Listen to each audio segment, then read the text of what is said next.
December 14వ తారీఖు కరెక్ట్‌గా సాయంత్రం వేళల్లోనే యూదుల మీద ఆస్ట్రేలియాలో టెర్రరిస్ట్ అటాక్ జరిగింది. బోండీ బీచ్ దగ్గర యూదులందరూ సెలబ్రేట్ చేసుకుంటుండగా టెర్రరిస్ట్ అటాక్‌లో 16 మంది మరణించారు. ఇది చాలా బాధాకరం. కేవలం యూదులు మాత్రమే టార్గెట్ చేసి చంపినట్టుగా ఉంది. ప్రపంచవ్యాప్తంగా యూదులు 1,20,00,000 మందికి పైగా ఉంటారు. అందులోనూ ఆస్ట్రేలియాలో 1,00,000 మందికి పైగా ఉంటారు. మన భారతదేశంలో అయితే ముంబై, మహారాష్ట్ర, వెస్ట్ బెంగాల్, కొచ్చిలో ఒక 5,000కి పైగా ఉన్నారు. యూదులు ప్రపంచవ్యాప్తంగా విస్తరించి ఉన్నారు. వారు ఎక్కడ ఉన్నా సరే రాజుల్లాగే బ్రతుకుతారు వాళ్ళు వ్యాపారాలు చేసుకుని. కానీ యూదుల మీద పగతోటి ఎలాగైనా వాళ్ళని అంతం చేయాలని చెప్పి హమాస్ ఉగ్రవాద సంస్థలు ఈ విధంగా చేశాయని వాళ్ళు అంటున్నారు. డిసెంబర్ 14వ తారీఖు యూదులకు చాలా పవిత్రమైన దినం. అనగా వాళ్ళకి అది హనుకాక్ అనే ఒక పవిత్ర దినం. ఆ రోజు వాళ్ళు ఫెస్టివల్ ఆఫ్ లైట్స్‌గా పిలుచుకుంటూ వాళ్ళందరూ సంతోషంగా ఆ రోజు గడుపుతున్నారు. సడన్‌గా ఉగ్రవాదులు ఒక తండ్రి, కొడుకు ఇద్దరూ వారి మీద పడి ఏకధాటిగా అటాక్ చేయడం మొదలుపెట్టారు.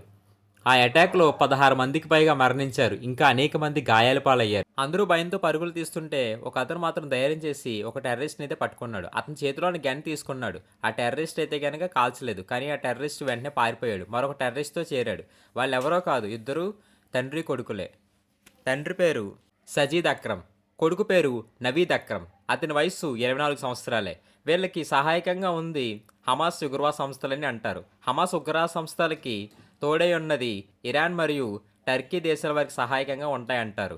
మరి ఇస్రాయేల్ మాత్రం దీన్ని అసలు సహించేది లేదంటుంది. తమ దేశ పౌరులు ప్రపంచంలో ఎక్కడున్నప్పటికీ వారికి ఎలాంటి ఇబ్బంది కలిగినా సరే తప్పకుండా ఇస్రాయేల్ దేశం కలుగజేసుకుంటుంది. మన దేశ ప్రధాని నరేంద్ర మోదీ గారు కూడా ఈ విషయమైన తన డీప్ కండోలెన్స్‌ని అయితే గనక తెలియజేశారు. మరి టర్కీ దేశమా, ఇరాక్ దేశమా వాళ్ళకి సహాయం చేస్తామో మనకు తెలియదు గానీ మొసాద్ అయితే మాత్రం ఇంటెలిజెన్స్ వాళ్ళు ముందుగానే ఆస్ట్రేలియా దేశానికి అయితే గనక వాళ్ళు అలర్ట్ చేశారంట. కానీ ఆస్ట్రేలియా ప్రభుత్వం సరిగ్గా పట్టించుకోలేదని మొసాద్ సంస్థ నుంచి కొన్ని వార్తలైతే ఉంటున్నాయి. మరి ఇస్రాయేల్ దేశం చూస్తూ ఊరుకోదు. మరి ఏం చేయబోతుందో మనం చూడాలి. నాకు తెలిసి వాళ్ళకి ఇప్పటికే తెలిసిపోయి ఉంటాయి ఎవరు ఈ ఉగ్రవాదిని చేశారో, దీని వెనకాల ఉండి నడిపించింది ఎవరో ఇప్పటికే మొసాద్ కనిపెట్టి ఉంటుంది. దాని మీద వాళ్ళు ఖచ్చితంగా ప్రయత్నం చేస్తూ ఉంటారు కూడా.